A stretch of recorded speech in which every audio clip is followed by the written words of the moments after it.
When I got home from a business trip, I found my daughter unconscious by the door. My wife shrugged and said she'd just disciplined her. I called an ambulance. But when the paramedic saw my wife, he went pale and whispered, "Sir, is that really your wife?" Because actually, my daughter's hand was cold when I found her. She was lying by the front door, crumpled like a discarded doll, her 6-year-old body curled in a way that made my stomach drop. Her lips were pale. Her breathing was shallow. There was a bruise blooming purple across her cheek. I'd been gone 3 days. Sales conference in Minneapolis. I'd called every night. Lily had sounded quiet, but Jennifer, my wife of 4 years, said she was just tired. "You know how kids get," she'd said. "Probably coming down with something." Now my daughter was unconscious on our hardwood floor. "Jennifer!" I screamed, dropping my suitcase. "Jennifer!" She appeared from the kitchen, dish towel in hand, completely calm, like this was normal, like our daughter wasn't dying on the floor. "Oh, she's being dramatic," Jennifer said. "I disciplined her earlier. She'll be fine. I'm Daniel Cooper, 38 years old, senior sales manager at CloudTech Solutions, widower. My first wife, Emily, died in a car accident when Lily was 2. I'd raised Lily alone for 2 years before I met Jennifer at a coffee shop in downtown Seattle. She'd been perfect, kind, patient with Lily. Everything we needed. I thought I'd found a second chance. I was wrong. "What did you do to her?" My hands shook as I checked Lily's pulse. Weak, but there. "She was misbehaving, throwing tantrums. I gave her some Benadryl to calm her down." "How much?" Jennifer shrugged. "I don't know. A few pills." I called 911. My fingers could barely work the phone. "My daughter, she's unconscious. I think she's been drugged." The operator's voice was calm, professional. "Ambulance is on the way. Stay on the line." "Is she breathing?" "Yes, barely." "How old is she?" 6. "She's 6 years old." The ambulance arrived in 8 minutes. Felt like hours. I held Lily's hand the whole time, talked to her, begged her to wake up. Jennifer stood in the corner, arms crossed, watching with those cold blue eyes I'd somehow never noticed were cold until this exact moment. The paramedics burst through the door, 2 of them. The lead, his badge said Martinez, EMTP, 12 years King County Fire, immediately went to work on Lily, checking vitals, asking questions. "How long has she been like this?" "I don't know. I just got home. Found her like this maybe 10 minutes ago." "Any known medical conditions?" "No, she's healthy."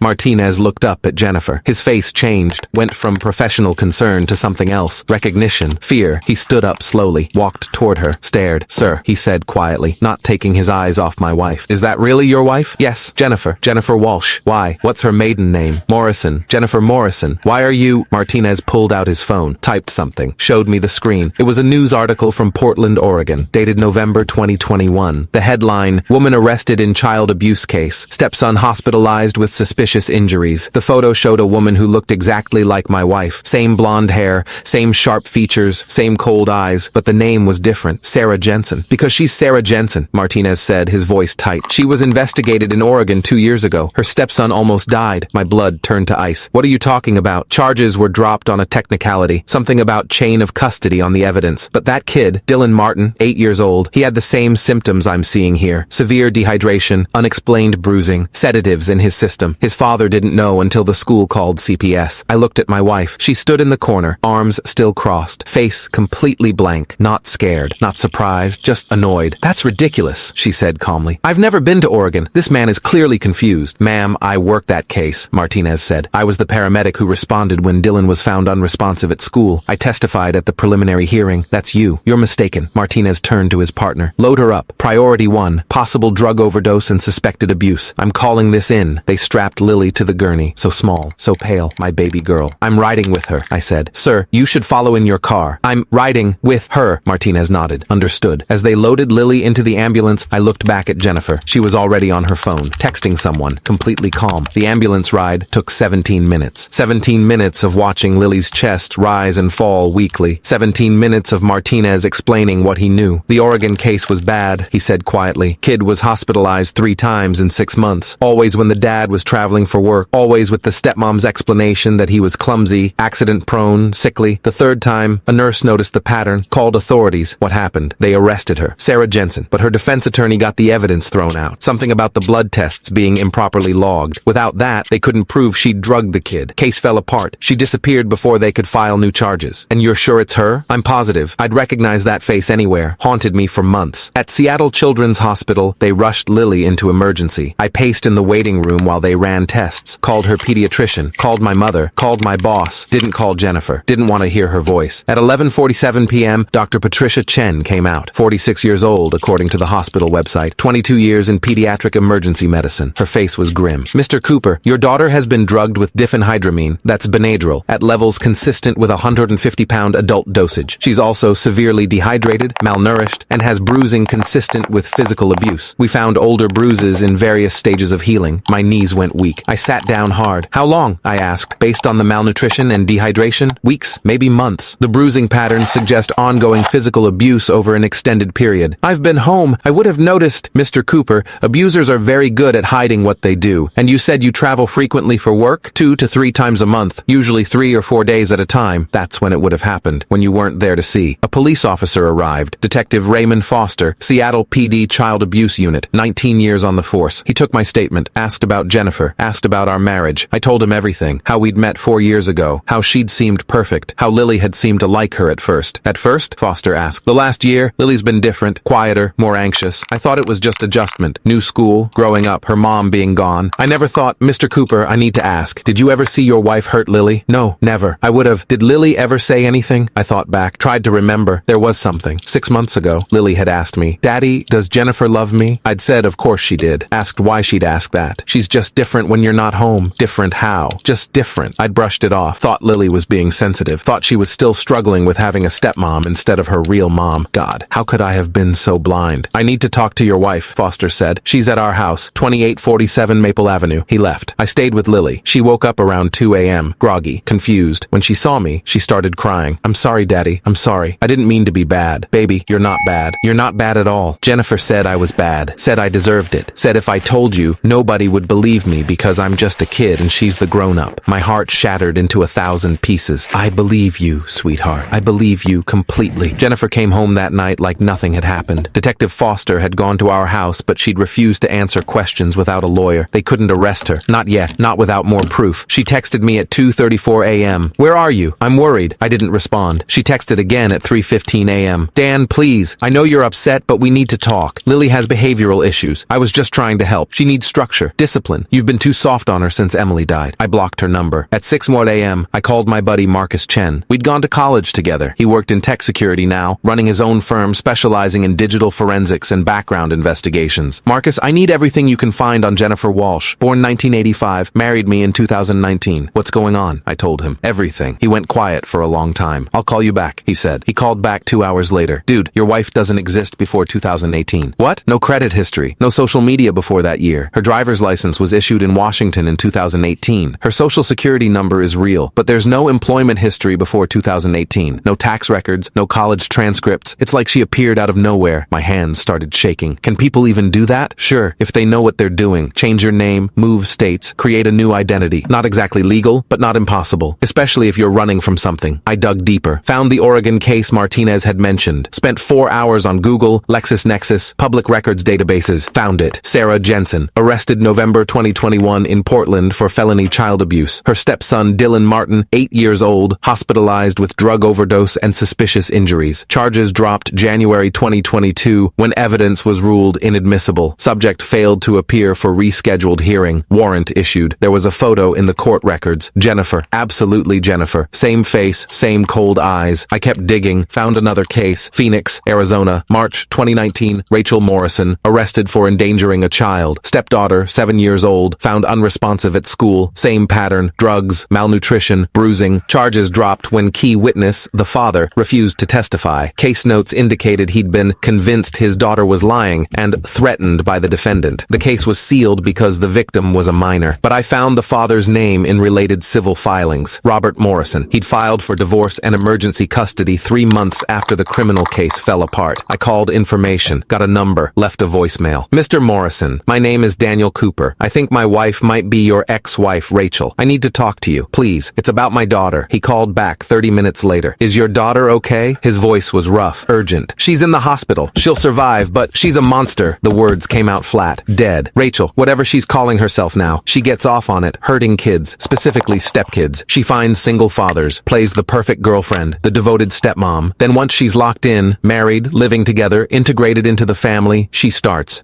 what? Testing boundaries. Small punishments that escalate, withholding food, restricting bathroom access, emotional abuse, then physical, then chemical. She drugs them to keep them compliant, to make them easy to control, and she times it for when the father is gone. Business trips, long work days, anytime she can be alone with the kid. Why? Power. Control. She told me once, during one of our fights before I realized what she really was, that children needed to learn their place, that they were manipulative little liars who deserved to be taught respect. He laughed bitterly. I actually believed her for a while. Believed my daughter was making things up for attention. How did you figure it out? My daughter collapsed at school. Nurse called an ambulance. Toxicology showed Benadryl, NyQuil, and traces of prescription sleep medication. My medication. Rachel had been drugging her for months, maybe longer. What happened to Rachel? She vanished. Day before the trial, she didn't show up. Left her phone, her wallet, everything. Just disappeared. By the time I found out she'd used a fake ID to board a bus to Nevada, she was gone. I'm so sorry. Don't be sorry. Stop her. I couldn't. But maybe you can. How's your daughter now? She's 12, in therapy. Still has nightmares. Still flinches when women raise their voices. Rachel destroyed something in her that I don't know if it'll ever come back. After I hung up, I sat in the hospital room and cried. Lily was asleep, hooked up to IVs, monitors beeping softly. She looked so small in that bed. I'd brought this monster into our home, into Lily's life, because I was lonely, because I wanted help, because I thought I was doing the right thing. I pulled up Jennifer's number, unblocked it, looked at our text history, messages from when we were dating. Sweet, charming. Can't wait to meet Lily. You're such a good father. I've always wanted to be a mom. All lies, all performance, all part of the con. I started building a case, called Marcus back. I need more. I need every name she's used, every place she's lived, every victim. On it, I called Detective Foster. I found 2 more cases. Oregon and Arizona. Same woman, different names. I have contact information for victims and case files. Mr. A. Cooper, I appreciate your initiative, but this is police work. With respect, Detective, the Oregon case fell apart because of mishandled evidence. The Arizona case fell apart because she manipulated the father. She's good at this. She's been doing it for years. If we don't build an airtight case, she'll walk again. Silence. Then, send me everything you have. Over the next 72 hours, I barely slept. Marcus found 2 more cases. 2017, Las Vegas. Julia Martinez arrested for child neglect. 6-year-old stepson hospitalized. Father refused to cooperate. Charges dropped. 2016, Sacramento. Michelle Chen investigated for abuse. 7-year-old stepdaughter. Case went nowhere because the child recanted her statement. Father married to Michelle for 3 more years before they divorced quietly. 5 cases, 5 different names, 5 different states. Same pattern, same woman. Marcus compiled everything into a digital dossier. Police reports, court records, hospital records, photos, news articles. It was devastating. She's a serial predator, Marcus said. This is what she does. It's not anger. It's not loss of control. It's deliberate, systematic. I contacted all the fathers. 3 of them agreed to talk. 1 refused, said he'd moved on, and didn't want to dredge up the past. 1 I couldn't locate. The Oregon victim, Dylan Martin, was now 10 years old. His father, Chris Martin, agreed to let Dylan participate if it would help put her away. I had an idea. Possibly insane, possibly brilliant. My company, Cloud Tech Solutions, was throwing its annual charity gala that Saturday. Big event. 200 attendees, major clients, C-suite executives, investors, local media covering the event because we were raising money for Seattle Children's Hospital. Jennifer loved these events, loved playing the devoted wife, loved networking, loved being seen. I called her, first time since the hospital. Dan, oh my God, I've been so worried. We need to talk. Yes,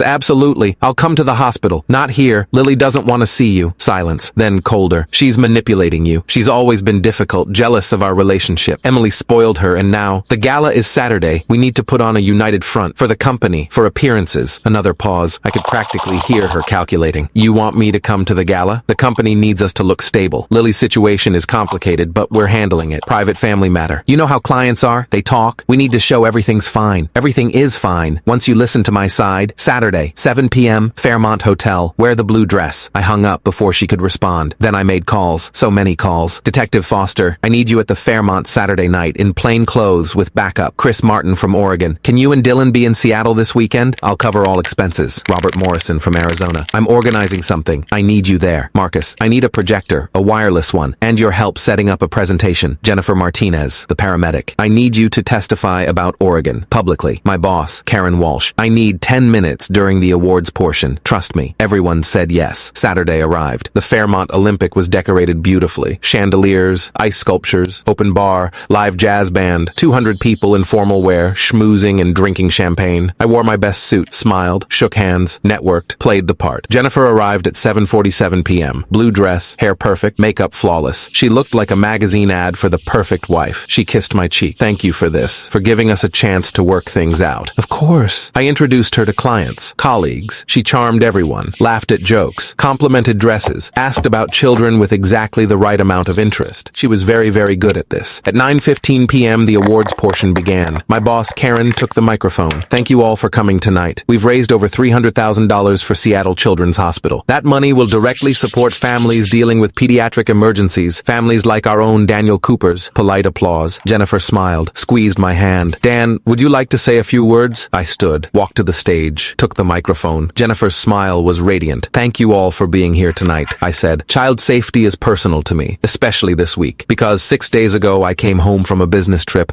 and found my 6-year-old daughter unconscious on our floor. The smile froze just for a second, then returned, but colder. She'd been drugged, starved, beaten while I was in Minneapolis selling software. Murmurs in the crowd. Jennifer's smile stayed fixed. I also learned something else. I learned that my wife has been abusing my daughter systematically for months. The smile cracked. But that's not all I learned. I nodded to Marcus. The projector lit up behind me. A photo appeared, Jennifer's face, but with different names. I learned that my wife isn't who she says she is. Jennifer Walsh. That's what she told me. But that's not her real name. Another slide. A mugshot. This is Sarah Jensen, arrested in Portland, Oregon, November 2021 for child abuse. Another slide. Different mugshot. This is Rachel Morrison, arrested in Phoenix, Arizona, March 2019. Another. Julia Martinez, Las Vegas 2017. Another. Michelle Chen, Sacramento 2016. The room was silent. 200 people staring. Phones coming out. Recording. Same woman, same pattern. She finds single fathers, becomes the perfect girlfriend, the perfect stepmom. Then, when she's locked in, married, trusted, she starts hurting the children. Jennifer stood up. Her chair scraped loudly. This is insane.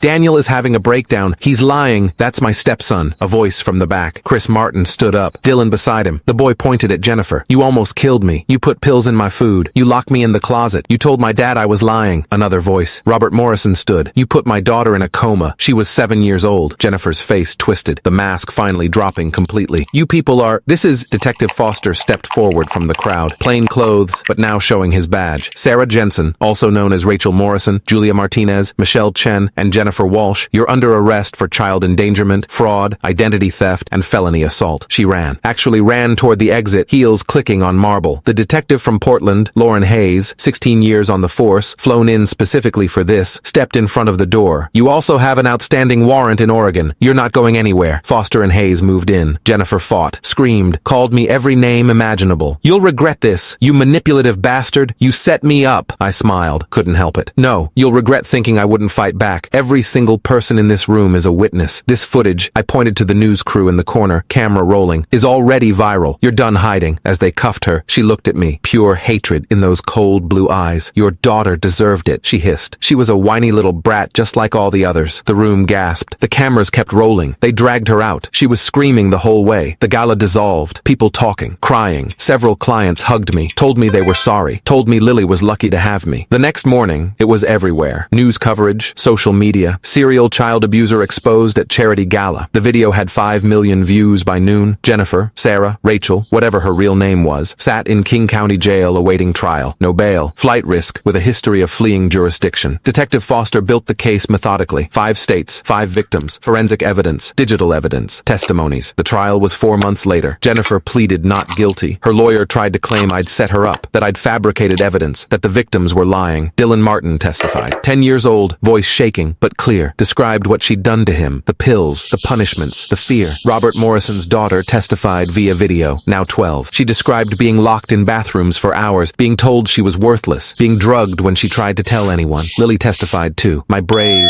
beautiful 6-year-old daughter told the jury about the punishments, the pills, the bruises, how Jennifer told her nobody would believe her, because kids are liars. The jury deliberated for 3 hours, guilty on all counts. Sentencing was 2 weeks later. Judge Patricia Moreno, 26 years on the bench, known for harsh sentences in child abuse cases. Ms. Jensen, or Walsh, or Morrison, or whatever your real name is, in my 26 years as a judge, I have never seen such calculated, systematic abuse of vulnerable children. You are a predator, a serial predator who specifically targets children who have already lost a parent, who are already vulnerable, already traumatized. You exploited grieving fathers and tortured innocent children for your own gratification. She sentenced Jennifer to 48 years in prison, 8 years for each victim, to be served consecutively. No possibility of parole for 20 years. Jennifer showed no emotion, just stared at the wall. Lily's in therapy now. Dr. Lisa Chen, PhD in child psychology, 17 years treating trauma in children. She has nightmares still, flinches sometimes when women raise their voices, but she's healing. She smiles again, really smiles, not the fake, scared smile she had when Jennifer lived with us. We moved. Couldn't stay in that house with those memories. Got a smaller place in a different neighborhood. Just us. The other fathers reached out. We formed a support group. Meet monthly. Talk about healing. healing, about protecting our kids, about the warning signs we all missed. Dylan's doing better, so is Robert's daughter, so are the others, now that we've all connected and shared our experiences. 6 months after the sentencing, I got a letter from Jennifer, from prison. I almost threw it away, but curiosity won. Daniel, you think you won. You didn't. I'll be out in 20 years. I'm only 39. I'll have plenty of time to start over, find a new name, a new state, new victims. There are always single fathers looking for help, always lonely men who will believe anything, always children who are easy to hurt. You got lucky, you had resources, money, connections. Most of them don't. Most of them never figure it out until it's too late. I've hurt more kids than the 5 you found. Try 10, maybe 12. I've been doing this since I was 22. You only caught the recent ones, the sloppy ones. The others? I was careful. I was smart. Those families still think their kids are problems, still think they're the issue, not me. Sleep well knowing that. I showed it to Detective Foster. He showed it to the prosecutor. They used it to open investigations into her past. Found 3 more cases they're still building. The letter was evidence of consciousness of guilt. Might add more years to her sentence. I showed it to Dr. Chen during one of Lily's sessions. She's trying to maintain power, Dr. Chen said. Even from prison, she wants you to feel helpless, scared, to think she's still in control. Is she? No, she's in a cell. You and Lily are free. That's who won. She was right. Last week, Lily and I went to the park. She ran to the swings, laughed as she went higher and higher, called out, "Daddy, watch me." I watched her, my strong, brave little girl who survived a monster. And I thought about that letter, about Jennifer's claim that she'd won, that she'd do it again. Maybe she would. Maybe she'd get out in 20 years and try. But she'd have to do it with every news outlet in the country knowing her face, with every father and every support group spreading awareness, with every victim she'd tortured now empowered to speak up. She thought she was untouchable, thought she could keep hunting, keep hurting. She was wrong, because the thing about monsters, eventually they get caught. Eventually, the truth comes out. Eventually, the victims find each other, and the monster ends up alone in a cell, writing impotent threats, while the people they tried to destroy move forward with their lives. Lily jumped off the swing, ran to me, hugged my legs. "I love you, Daddy. I love you too, sweetheart. Is Jennifer ever coming back?" "Never, I promise." "Good. I like it being just us." "Me too, baby. Me too." We went home, made dinner together. She helped me stir the pasta, giggled when I let her taste the sauce. Normal, safe, free. Jennifer thought she'd won because she'd hurt so many kids and gotten away with it for so long. But she lost everything the moment she underestimated a father's love, and she'll spend the next 48 years knowing it.